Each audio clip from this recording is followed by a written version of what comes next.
Bonjour à tous. Je suis une voix synthétisée qui vous guidera tout au long de ce cours de programmation en Java. Le contenu de ce cours a été préparé par Karim Nouyoua, enseignant-chercheur à l'Université d'Aix-Marseille. Aujourd'hui, nous commencerons par les expressions arithmétiques et nous verrons comment déterminer leur type. Nous explorerons également les fonctions mathématiques utilisables dans ces expressions. Nous passerons ensuite aux expressions booléennes et à leur utilisation dans l'instruction conditionnelle if-else. Pour conclure, nous parlerons de refactoring, une notion essentielle pour améliorer la qualité et la lisibilité de votre code.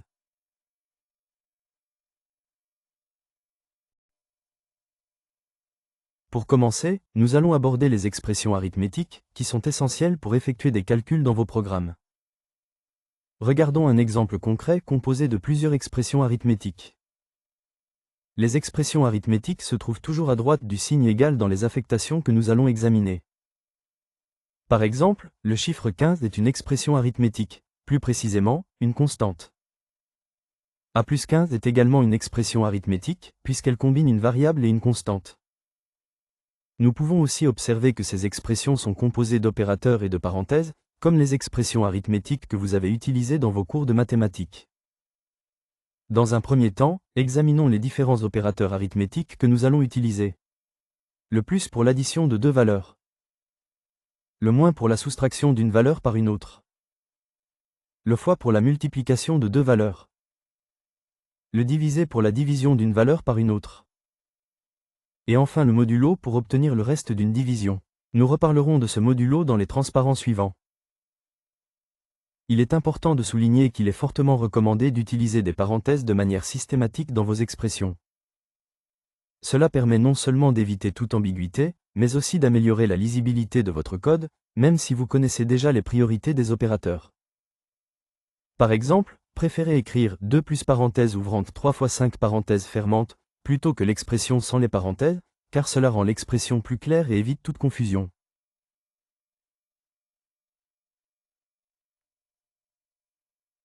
Nous allons maintenant aborder le type d'une expression lors de la manipulation des opérateurs plus, moins et fois.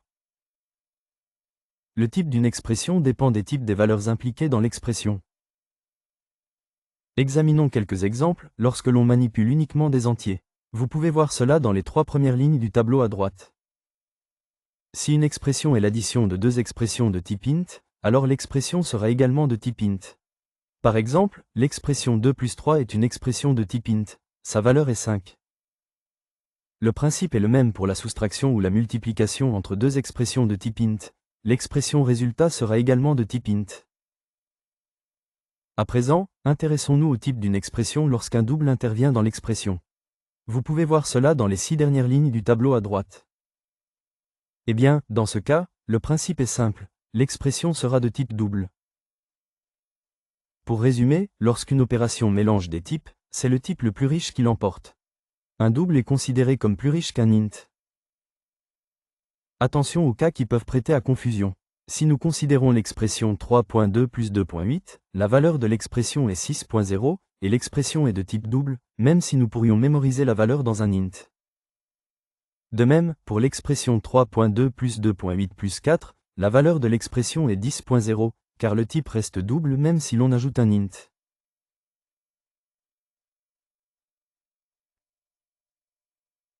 Nous allons maintenant aborder le type d'une expression arithmétique, lors de la manipulation des opérateurs divisé et modulo. La division d'un entier A par un entier B donne comme valeur le quotient de la division euclidienne de A par B. Par exemple, comme on peut le voir sur la première ligne du tableau à droite, 14 divisé par 3 donne 4. Et oui, il ne donne pas 4,6. Il s'agit d'une erreur très classique chez les débutants, qui perdent souvent une partie du calcul à cause de cette erreur. L'opérateur modulo, quant à lui, s'applique uniquement aux entiers. Le modulo d'un entier A par un entier B donne comme valeur le reste de la division euclidienne de A par B. Par exemple, comme on peut le voir sur la deuxième ligne du tableau à droite, 14 modulo 3 donne 2. Enfin, lorsqu'un double est impliqué dans une division, l'expression est alors de type double, et la valeur décimale de l'expression correspond à la division réelle. Par exemple, 1 divisé par 2,5 donne 0,4. Attention aux cas qui peuvent prêter à confusion. L'expression 12 divisé par 4.0 est de type double, ce qui signifie que sa valeur n'est pas simplement 3, mais 3.0.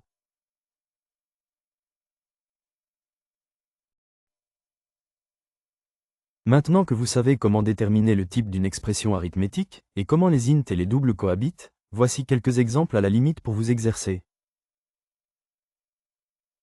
Alors, êtes-vous convaincu que la valeur de C est bien 0,0? A est de type int, et B est de type int, donc A divisé par B donne un résultat de type int. Ainsi, la division donne 0, car il s'agit d'une division euclidienne, et cela, indépendamment du fait que le résultat soit ensuite stocké dans une variable de type double. Il ne faut pas oublier que dans une affectation, l'expression est d'abord évaluée avant d'être stockée dans la variable. Pour l'exemple suivant, êtes-vous convaincu que la valeur de f est bien 0,33? D est de type double, et E est de type double, donc D divisé par E donne un résultat de type double.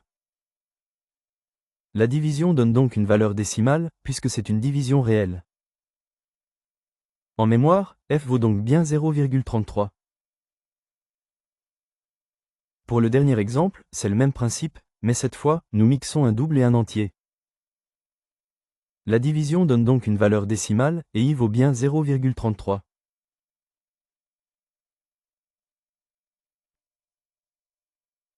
Examinons maintenant les erreurs classiques lors de la manipulation des expressions arithmétiques. Dans le premier exemple, le programme ne compilera pas, car la variable j doit être initialisée avant d'être utilisée dans l'expression. Dans le deuxième exemple, le programme ne compilera pas, car la variable p doit être déclarée avant d'être utilisée dans une expression. Dans le troisième exemple, le programme ne compilera pas, car on essaie d'affecter une expression de type double à la variable q de type int. Dans le quatrième exemple, il n'y a pas d'erreur, car on peut affecter une expression de type int à une variable de type double. Enfin, dans le dernier exemple, nous voyons comment obtenir la partie entière d'une expression de type double et pouvoir ainsi l'affecter à une variable de type int. Pour cela, il suffit de mettre int entre parenthèses devant l'expression de type double. Cette conversion ne conserve que la partie entière du double. Par conséquent, ici, S prend la valeur 2, c'est-à-dire la partie entière de 2,4. Et voilà, vous êtes désormais un expert en expressions arithmétiques. Ce parcours n'a pas été de tout repos, mais il n'y avait pas vraiment le choix. Maîtriser les expressions arithmétiques était incontournable.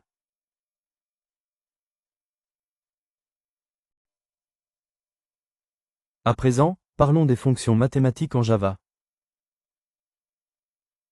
Ces fonctions, également appelées méthodes, de la bibliothèque math, acceptent dans la plupart des cas des arguments de type double, et renvoient également un résultat de type double. Voici quelques exemples de méthodes de cette bibliothèque. Math.sin pour calculer le sinus. Math.cos pour calculer le cosinus. Math.log pour calculer le logarithme. Et math.sqrt pour calculer la racine carrée. Ces méthodes peuvent être utilisées dans vos expressions arithmétiques, comme dans l'exemple suivant. Ce code permet de lire une valeur, tapée par l'utilisateur, de calculer sa racine carrée, puis d'afficher le résultat. Pour calculer la racine carrée de la variable value, on utilise l'expression math.sqrt entre parenthèses value. Cette expression sera remplacée par la racine carrée de value lors de l'exécution.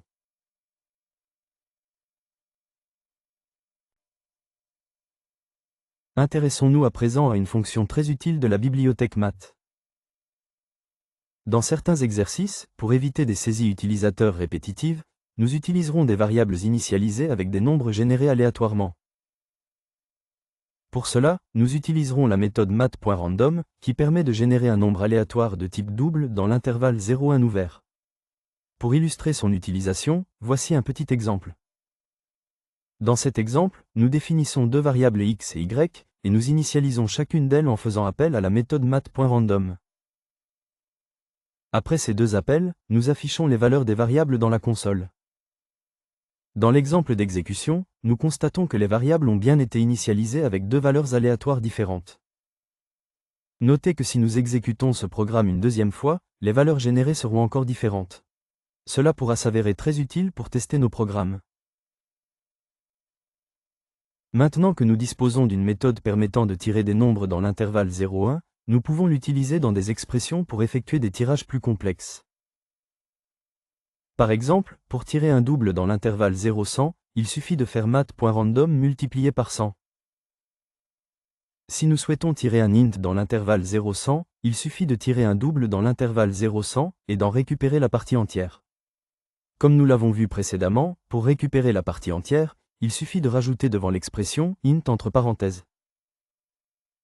Terminons par un dernier exemple. Si nous souhaitons tirer un double dans l'intervalle 20-70, il suffit de tirer un double dans l'intervalle 0,50 et d'y ajouter 20. Je vous laisse réfléchir sur ce dernier tirage, qui est un peu plus complexe à comprendre. Une fois ces trois exemples de tirage bien assimilés, je suis convaincu que vous saurez adapter ce principe à d'autres intervalles en fonction de vos besoins.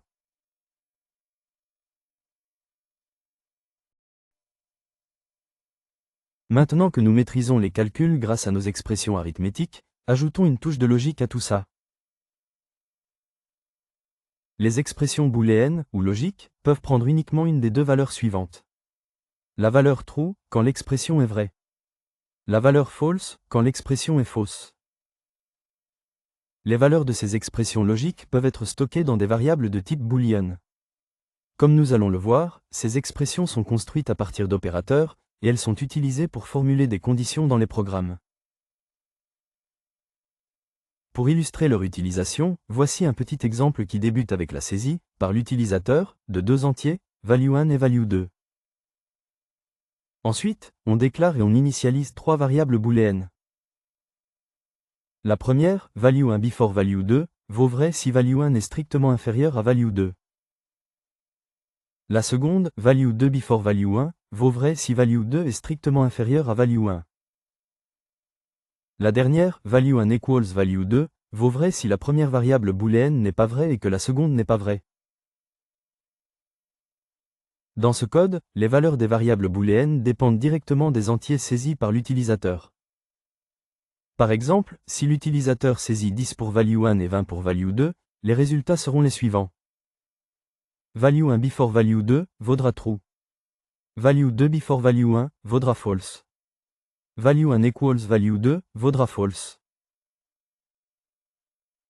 Nous verrons par la suite comment exécuter, ou non, des instructions en fonction des valeurs de ces expressions.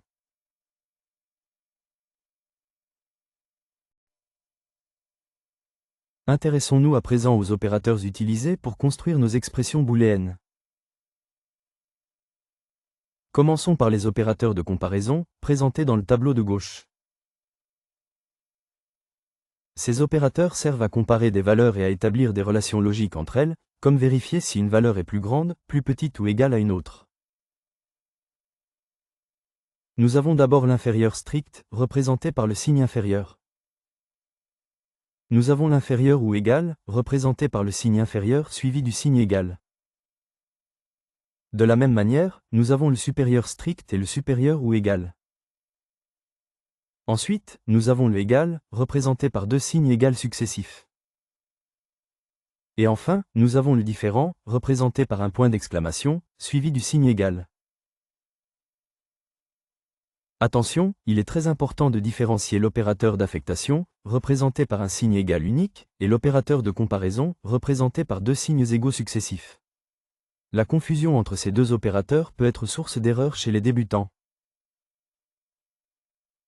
Intéressons-nous à présent aux opérateurs logiques, présentés dans le tableau de droite, et utilisés pour combiner des expressions booléennes. Nous avons d'abord l'opérateur, ou, représenté par deux barres verticales successives. Cet opérateur, qui prend en compte deux expressions booléennes, retourne vrai si au moins une des expressions est vraie, et faux seulement si les deux sont fausses. Dans les lignes du tableau consacré au ou, nous avons donné les 4 combinaisons possibles et la valeur obtenue pour chaque combinaison. Vous pouvez remarquer que l'expression est fausse uniquement si les deux expressions sur lesquelles le ou agit sont fausses.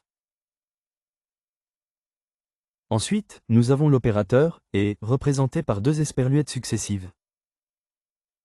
Cet opérateur, qui prend également en compte deux expressions booléennes, retourne vrai seulement si les deux expressions sont vraies, sinon il retourne faux. Dans les lignes du tableau consacré au « et », nous avons donné les 4 combinaisons possibles et la valeur obtenue pour chaque combinaison. Vous pouvez remarquer que l'expression est vraie uniquement si les deux expressions sur lesquelles le « et » agit sont vraies. Enfin, nous avons l'opérateur de négation, représenté par le signe point d'exclamation, qui inverse la valeur de l'expression booléenne située juste après. Dans les lignes du tableau consacré à la négation, nous avons illustré l'effet de l'opérateur. Par exemple, si l'expression est vraie, l'opérateur de négation la rend fausse, et si l'expression est fausse, il la rend vraie.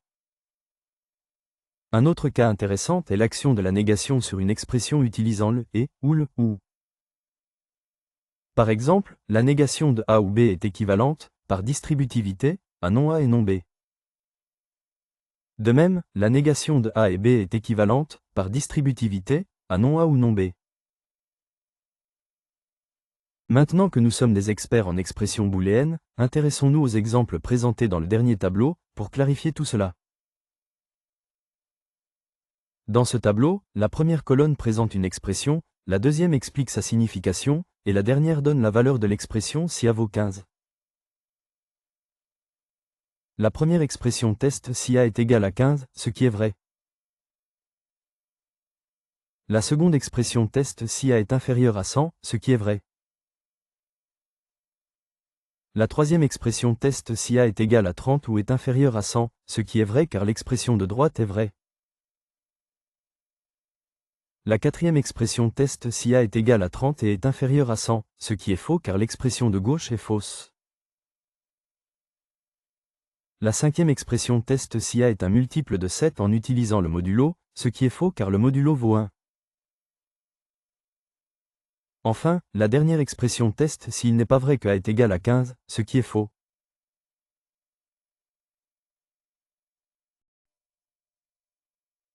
Nous allons maintenant aborder, à travers un exercice, l'instruction conditionnelle if-else.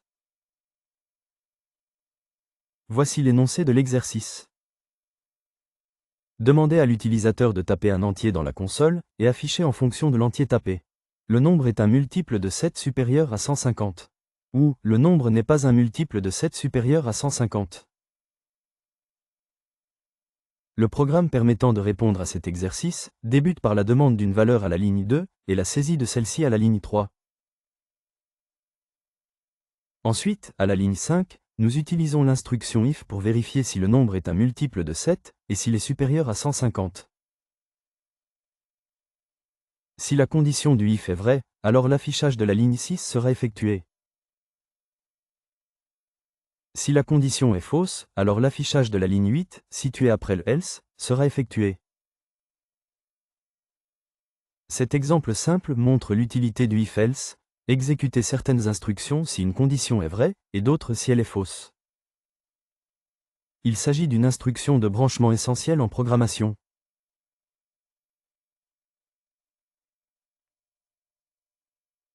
Comme nous venons de le voir dans l'exemple, les instructions conditionnelles permettent d'exécuter des blocs de code lorsque certaines conditions sont vérifiées.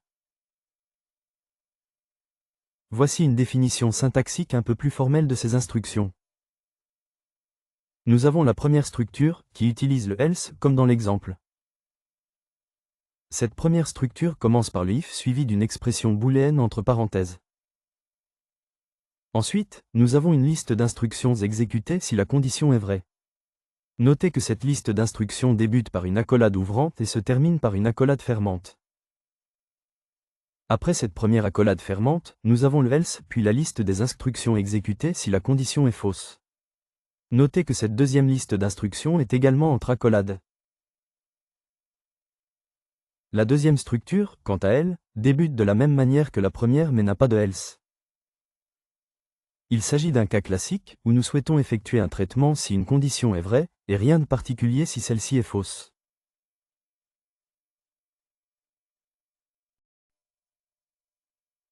Est-ce qu'il vous est déjà arrivé d'écrire une rédaction sans sauter de ligne? J'imagine que non, car même si le texte reste le même, les sauts de ligne aident à rendre vos idées plus claires et plus faciles à suivre pour le lecteur. Eh bien, en programmation, c'est exactement la même chose, mais ici on utilise un formatage approprié pour rendre notre code plus lisible et compréhensible. L'indentation, par exemple, est l'action de décaler des lignes de code vers la droite, dans certains cas, en ajoutant une tabulation au début des lignes. Cela améliore la lisibilité du code en structurant visuellement les blocs logiques, comme les conditions, les boucles ou les fonctions. En Java, tout ce qui se trouve entre une accolade ouvrante et une accolade fermante se nomme un bloc d'instruction. Une règle importante à respecter est que toutes les instructions à l'intérieur d'un bloc doivent être indentées d'une tabulation vers la droite. Dans l'exemple, cela est visible pour le bloc d'instruction qui commence à la ligne 3 et se termine à la ligne 6. Il s'agit du bloc d'instruction associé au else.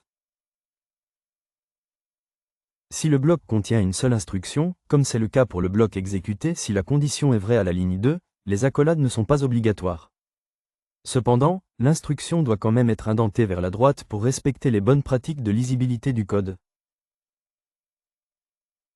Désormais, lorsque vous écrivez du code, veillez à respecter l'indentation et à sauter des lignes lorsque nécessaire, afin de bien séparer vos idées et améliorer la lisibilité.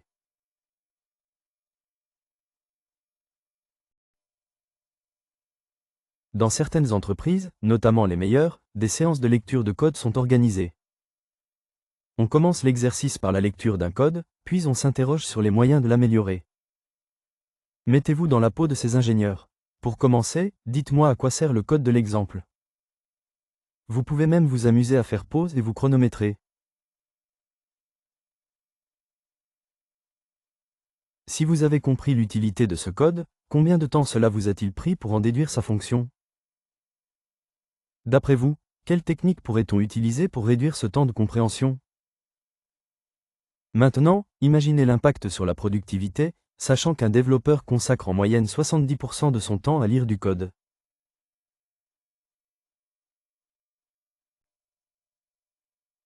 Voici une nouvelle version de notre programme, dans lequel nous avons mieux nommé les variables. Est-ce que vous trouvez le code plus lisible? J'espère que oui. La variable, anciennement nommée m, est maintenant nommée mons. Le fait de lire mons est beaucoup plus explicite que m, et cela permet de mieux comprendre ce que représente cette variable sans avoir à se poser la question. De même, la variable y a été remplacée par year, ce qui clarifie immédiatement qu'il s'agit de l'année. Ce renommage des variables marque le début de notre refactoring, notre restructuration, en français, qui va nous amener à un code plus lisible et plus maintenable. Il est important de noter que certains peuvent trouver ces noms de variables trop longs, mais il faut garder en tête que des noms explicites rendent le code beaucoup plus compréhensible à long terme.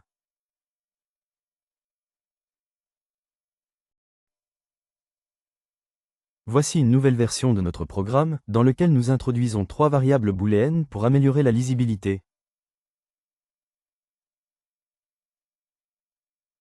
Pour chaque if, nous avons simplement introduit une variable booléenne, mémorisant la condition du if.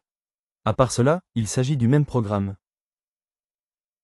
Par contre, l'introduction de variables, et surtout le nommage de celles-ci, nous donne l'occasion de clarifier l'intention de chaque condition. La première variable nous indique si l'année est bissextile. La seconde variable nous indique s'il s'agit d'un mois court avec 30 jours. La dernière, quant à elle, nous indique si nous sommes en février. À présent, à la lecture des différents if, nous pouvons assez rapidement déterminer que le code permet d'afficher le nombre de jours dans le mois en fonction de l'année et du mois.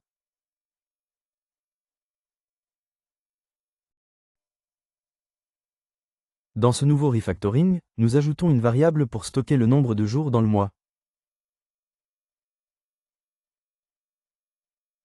Cela centralise la logique et évite la répétition de l'instruction system.out.println. Cela permet également de respecter un des principes de la programmation, qui dit qu'il faut éviter de se répéter. Cette approche rend également le code plus modulaire et facilite d'éventuelles modifications.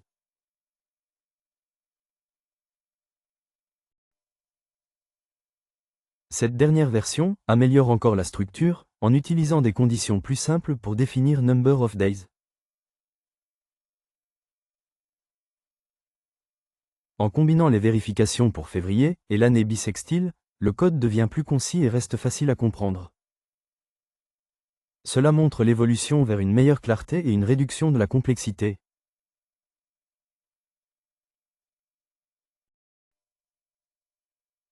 Normalement, après tout ce refactoring, vous devriez pouvoir répondre bien plus rapidement à la question. À quoi sert ce code? En effet, une simple lecture nous permet de comprendre instantanément l'utilité du code. Imaginez à nouveau le gain de productivité si l'on considère qu'un développeur passe 70% de son temps à lire du code. Attention, pour obtenir un code de ce type, et pour comprendre finement les raisons pour lesquelles il est bien meilleur, il vous faudra de nombreuses années de pratique et d'expérience. Il est donc essentiel d'en avoir conscience, et de toujours garder en ligne de mire ce principe. Un code propre avant un code qui fonctionne, car un code propre fonctionnera à coup sûr.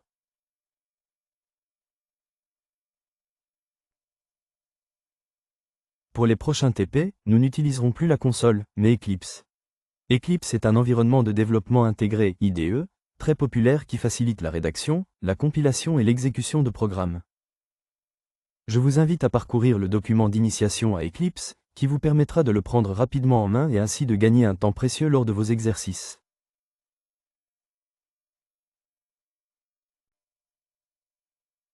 Nous voilà à la fin de ce deuxième cours d'introduction à la programmation en Java.